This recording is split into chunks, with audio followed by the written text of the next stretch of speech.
Good evening, everyone.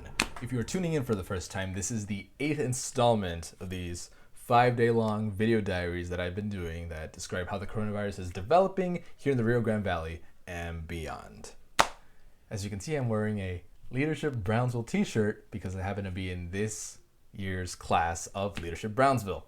Shout out to class 35. For those that don't know, Leadership Brownsville is a local leadership class course that's given annually. It points you to the most important people and places in Brownsville, so that way if you want to make an impact in the community, you know where to go and whom to talk to. Our final classes of the year for April and May got canceled, just like everything else. So instead, we had an online Zoom call. Joining us in the Zoom call were some of the local authorities, such as the mayor, the county judge, the business development, the directors of a couple of the local hospitals. They were each talking about how the virus has directly affected their jurisdictions.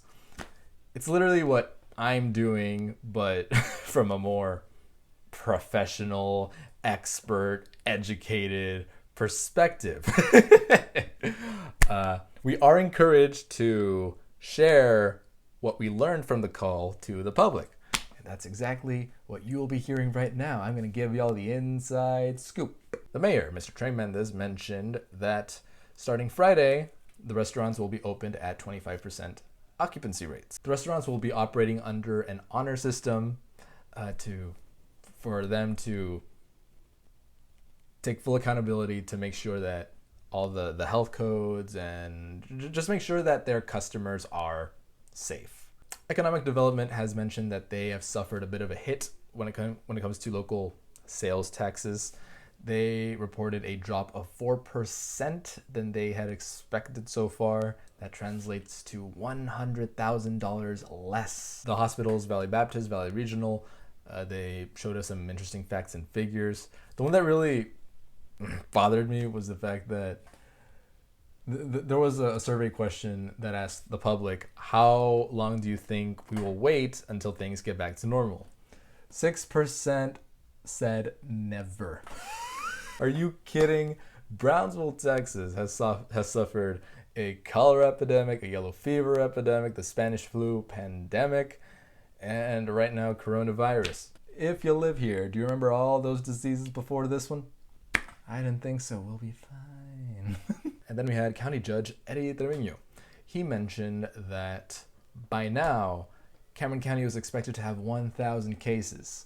Right now, we just have 400.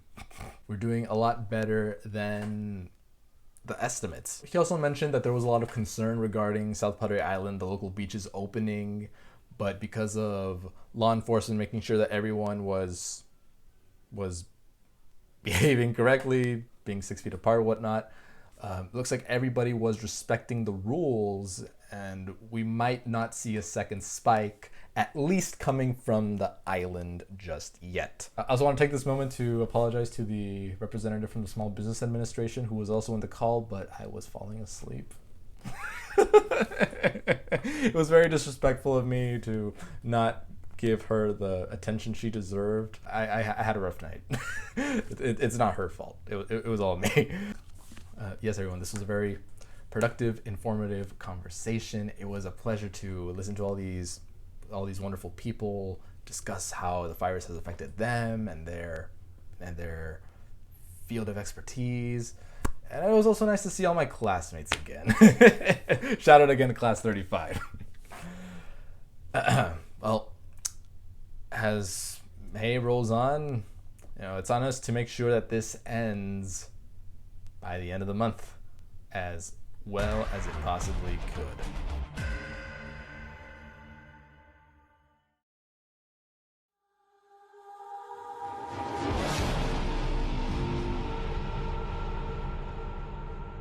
We are slowly starting to see an increase in the number of daily cases throughout the valley. Today we had 21 cases across the valley. Yesterday we had 24.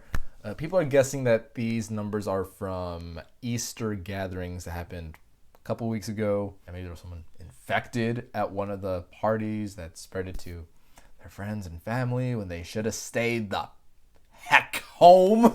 The end of this virus depends on everyone to cooperate. Like, it's tempting to go out, see your friends, see your families, just because, if the economy is coming back, that means things are going back to normal. No, they're not. Look at the graphs from the previous video. The curve is not yet there for the state of Texas. For the Valley, it's getting there, but we're not in the green light just yet. Please keep on doing what you've been doing for the next couple weeks. Maybe by June, we'll start seeing things getting safer.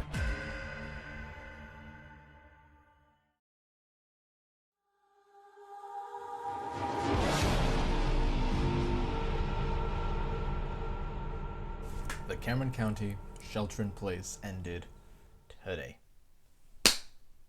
The malls are packed. I don't know about the restaurants, but quite a few establishments have opted to continue being closed in order to protect their customers. Nobody wants to be responsible or partially responsible for a second spike in cases. Today, we just got 14 cases overall in the Valley, but we might be seeing a heavy increase later on within the next couple of weeks if nobody is as careful as they should be. It is very tempting to think that life could go back to normal just because the economy wants to reopen. We ought to be very careful. Keep on doing what you're doing.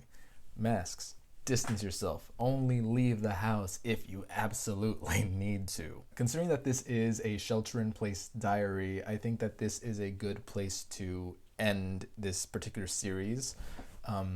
However, I will make another video next week just to see if there's any interesting change in the trends. Hey, maybe I'm wrong. Maybe we'll see the cases go down, down, down, down because people are being a little bit fearful while in the malls. Like, oh no, like, yes, I could shop, but oh no, everyone's here shopping too. I gotta remain distant while I shop. So, I implore you, you're better off investing $50 in this week's groceries as opposed to designer jeans. Well, this has been fun. I'll still be updating numbers just for record keeping sake. But yeah, I'll be seeing y'all next week. Hopefully, I'll have some more good news than bad news. But until then, have a nice week. Take care. Kick ass.